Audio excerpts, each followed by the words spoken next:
चुनाव के निर्दलीय प्रत्याशी दिलीप ठक्कर ने प्रेस वार्ता के दौरान पत्रकारों से चर्चा करते हुए बीजेपी सरकार पर गंभीर आरोप लगाए हैं और कहा है कि यह राजनीति का सबसे घिनौनापन है। बीजेपी सरकार लोगों के मताधिकार का हनन करके प्रजातंत्र का भी अपहरण करने का घिनौना कृत्य कर रही है। इंदौर की राजनीतिक घटना भाजपा की विनाशकाली विपरीत बुद्धि ही है। भाजपा प्रत्याशी तो वैसे ही जीते हुए थे, फिर भाजपा नेताओं को राजनीति के घिनौनेपन दिखाने की क्या जरूरत थी। इतनी बड़ी कीमत तो अब आगे चुकाना पड़ेगी बीजेपी को, क्योंकि इससे अब देश जान गया है कि यह भाजपा आम मतदाताओं के वोटों के अपहरण से सत्ता पाती आ रही है और आम लोगों के मताधिकार का हनन कर प्रजातंत्र का अपहरण करने का घिनौना कृत्य करती है। बीजेपी पर दिलीप ठक्कर ने आरोप लगाते हुए यह भी कहा कि फिर माध्यम सत्ता की ताकत हो या फिर ईवीएम हो, जिस तरीके का घटनाक्रम कल दोपहर में नामांकन वापस लेते समय हुआ है, उससे तो यह साफ जाहिर होता है कि इंदौर में न तो निर्वाचन आयोग है, न ही जिला निर्वाचन अधिकारी कलेक्टर। अगर कोई है तो केवल और केवल भाजपा की गुंडागर्दी। गौरतलब है कि निर्वाचन के लिए उम्मीदवार को नामांकन फॉर्म भरना हो तो 10 लोगों की आवश्यकता पड़ती है। उनके दस्तखत न हो तो फॉर्म जमा नहीं होता।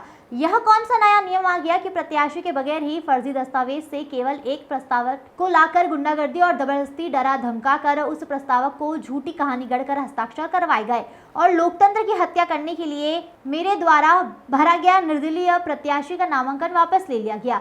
यह बात आज प्रेस क्लब में कांग्रेस आईटी सेल के प्रदेश सचिव दिलीप ठक्कर ने पत्रकारों से चर्चा करते हुए कही।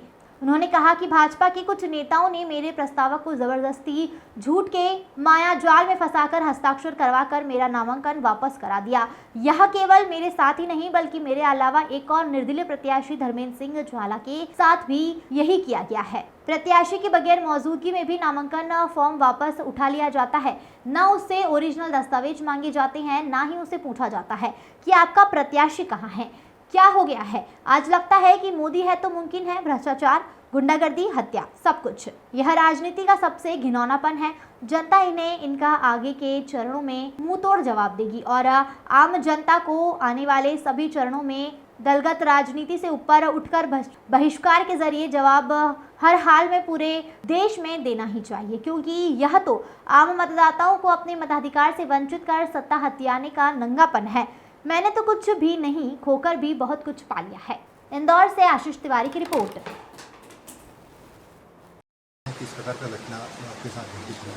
भैया नमस्कार। सबसे पहले तो मेरा और इंदौर 26 लोकसभा के लिए मैंने अभी नामांकन पत्र निर्दलीय प्रत्याशी के रूप में दाखिल किया था, जो कि स्वीकार भी हो गया था और साथ मैंने 10 प्रस्तावकों को भी साथ में रखा था।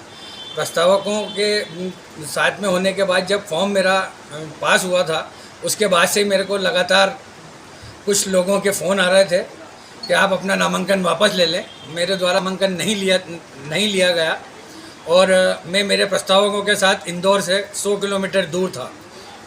उसके बावजूद जब नामांकन वापस लेने का समय 3 बजे का था, तो हम लोग इंदौर पहुँचे हैं और 4 बजे जब हमने सिंबल मांगा, जब हमको पता लगा कि हमारा तो फॉर्म 2:45 पे किसी ने उठा लिया है।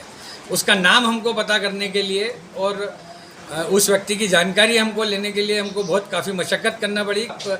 के कमरे में जब हम पहुँचे और हमको जब वो फॉर्म की कॉपी बताई गई, प्रतिलिपि, उस प्रतिलिपि को जब हमने देखा तो उसमें मेरे भी फर्जी दस्तावेज थे जो कि मैंने कभी करे ही नहीं थे, और जो मेरा प्रस्तावक जो था पंडित संतोष तिवारी, उसके भी दस्तखत, जो फॉर्म में हमने भरे थे उस समय के दस्तखत और जो फॉर्म उठाने के दस्तखत हैं, वो दोनों अलग अलग हैं। आपको किसी के द्वारा धमकी भी मिल रही है, ऐसा सुना जा रहा है? साहब देखो, जब कोई काम अच्छा करने के लिए निकलता है तो उसके लिए 17 अड़ंगे और रुकावटें ज़रूर आती हैं। मैं उनकी धमकियों से नहीं डरता हूँ। मैंने लोकतंत्र को बचाने के लिए इस चुनाव में नामांकन फॉर्म भरा था और मुझे अंदेशा था कि मेरे साथ ऐसा हो सकता है, इसीलिए मैं इंदौर से बाहर हो गया था। आपको किस पे शंका है आपके नामांकन के लिए? जिला प्रशासन क्यों ही मैं टारगेट बता रहा हूँ, क्योंकि जिला प्रशासन अगर चाहता तो उन लोगों की नहीं चलने देता। कुछ लोगों द्वारा आपको गद्दार की भी उपाधि दी जा रही कि आपने भी कांग्रेस के साथ में गद्दारी की है। भैया मैंने तो कांग्रेस के साथ कोई गद्दारी नहीं करी है। जिन लोगों ने गद्दारी करी है उनको कांग्रेस ज़रूर उनको माफ़ करे, क्योंकि मैं तो शुरू से कांग्रेसी हूँ। मैं सेवा दल के अनुशासन से लेके तो आज मेन कांग्रेस तक मैं पहुंचा हूं पदाधिकारी के रूप में, और इसके पहले भी मैं एक बार पार्षद का चुनाव पहले भी लड़ चुका हूं कांग्रेस के सिंबल पे। आपका नाम? मैं दिलीप ठक्कर। लोकतंत्र का गला घोटा है, लोकतंत्र की हत्या करी है। शाम को 4 बजे एक निर्दलीय उम्मीदवार को इस बात का पता चलता है कि उसका फॉर्म तो उसके पहले ही 2:30 बजे कोई आके फॉर्म उठा के लेके चला जाए। ये न्यायोचित नहीं है। जिला प्रशासन अपनी मर्जी से काम कर रहे हैं। जिला प्रशासन किसके दबाव में आके काम कर रहा है, जिला प्रशासन को इस तरीके के कदम उठाने की क्या ज़रूरत पड़ी, इसका जवाब जिला प्रशासन को देना पड़ेगा। जब अपनी बात रखने जाते हैं तो कलेक्टर साहब के ऑफिस का कमरा बंद रहता है, बाहर पुलिस की सुरक्षा रहती है। अंदर जाने के लिए पहले अंदर से परमिशन आएगी, उसके बाद आपका गेट खुलेगा। जब आपको अंदर जाना है, ना तो आवेदन लेने के लिए तैयार है, ना किसी बात के लिए, किसी बात को सुनने के लिए तैयार है, और ना ही कोई जवाब देने के लिए तैयार है। कलेक्टर साहब की जगह उप निर्वाचक अधिकारी सामने आके बात करता है, जबकि निर्वाचन अधिकारी को सामने आके कैंडिडेट से बात करना चाहिए, कैंडिडेट से उसकी समस्या को पूछना चाहिए। लेकिन वहाँ इस तरीके का कोई माहौल नहीं। हमारे अलावा और भी निर्दलीय प्रत्याशी वहाँ ऐसे थे जिनकी बगैर वहाँ नाम उठा लिया गया, और उनको भी पता नहीं चला। जब वो सिंबल लेने गए, जब पता चला कि हमारा भी नाम लिस्ट में से गायब है, हमारा भी कोई फॉर्म उठा के लेके चला गया। जब हम नॉमिनेशन भरते हैं, एक शपथ पत्र लगाते हैं, हम अपने सारे डॉक्यूमेंट लगाते हैं, तो जब नॉमिनेशन वापस लेना है तो उस समय नॉमिनेशन वापस लेते समय कैंडिडेट के साथ शपथ पत्र को या कैंडिडेट के सर्टिफिकेट को क्यों नहीं पूछा गया? कॉन्फ्रेंस लिए किस बात को लेकर लिए? देखिए, आज कॉन्फ्रेंस लेने का सबसे बड़ा और सबसे महत्वपूर्ण विषय यह है कि लोकतंत्र का गला घोटा जा रहा है। जिस संविधान की हम बात करते हैं, जिस संविधान से इतने लंबे समय से देश चल रहा है, उस संविधान को ताक में रखकर अपनी मर्जी से, अपनी इच्छा से, अपने नियम बना के और लोगों को परेशान करने का काम करा जा रहा है। सीधे सीधे यह है कि प्रेशर, दबाव, हर तरफ से प्रेशर बनाओ, हर तरफ से दबाव बनाओ, और किस तरीके से हम अपने आप को सिद्ध कर सकें, ये एक परिपाटी वो चल रही है। इसका जीवित उदाहरण कल निर्वाचन कार्यालय इंदौर के अंदर कलेक्टर ऑफिस में कलेक्टर साहब के कमरे के सामने जीवित उदाहरण देखने को, जिसकी मीडिया के अंदर भी खबरें हैं और सबके पास उसकी खबरें कि किस तरीके से लोकतंत्र का गला घोटा जा रहा है। क्या लगता है आपको, लोकतंत्र खत्म होता जा रहा है?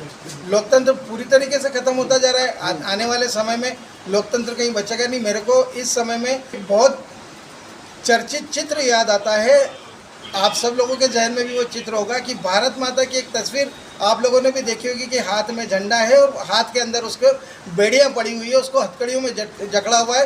वही बेड़ी आज लोकतंत्र के अंदर और वही बेड़ी आज भारत माता के अंदर हमको लगी हुई दिखाई दे रही है। आज वो का वो स्वरूप सामने के सामने चित्रित हो रहा है। आपको किन लोगों पर शंका है जो आपका नामांकन उठा सकते हैं? देखिए, बहुत सीधी सी बात है, जो हुआ है कल से अभी तक के घटनाक्रम से आप सब भी परिचित हैं। किस तरीके से घटनाक्रम घटे हैं, किस तरीके से सारी चीज़ें हुई हैं, उसके लिए आप सब उस चीज़ को देखते हैं। आप सब लोगों के सामने सारी की सारी चीज़ें एक साफ तस्वीर की तरह सामने है। आपके आगामी कार्रवाई क्या होगी और कब तक होगी? हम आगामी कार्रवाई करने के लिए अब हमको जिला प्रशासन के ऊपर तो कोई भरोसा नहीं। जिला प्रशासन ने जो अपनी मनमानी करनी थी वो कर ली। आगे एक ही मात्र रास्ता होता है कि हम न्याय का दरवाज़ा खटखटाएं। हमको न्यायालय के ऊपर विश्वास है। हम न्याय का दरवाज़ा खटखटाएंगे, हम उसकी सारी संभावनाओं को तलाश करके और बहुत जल्दी हम उस तरफ आगे कदम बढ़ाएंगे। आपके द्वारा नामांकन की शिकायत दर्ज करा दी गई है? हमारे द्वारा जिला अधिकारी को नामांकन की शिकायत दर्ज की गई है लिखित रूप में, उसकी प्रति हमारे पास उपलब्ध है। उसके अलावा हमने उनसे फुटेज मांगे हैं कि कल आपके पास जिला कार्यालय के अंदर, जिला निर्वाचन कार्यालय के अंदर सुबह 11 बजे से लेकर शाम को 4 बजे तक जो लोग आए नाम वापस उठाने के लिए, उनके हमको पूरी रिकॉर्डिंग उपलब्ध करे जाए। उसका भी हमने आवेदन जिला निर्वाचन कार्यालय में लगा दिया। आपका नाम? मेरा नाम अजय जोशी।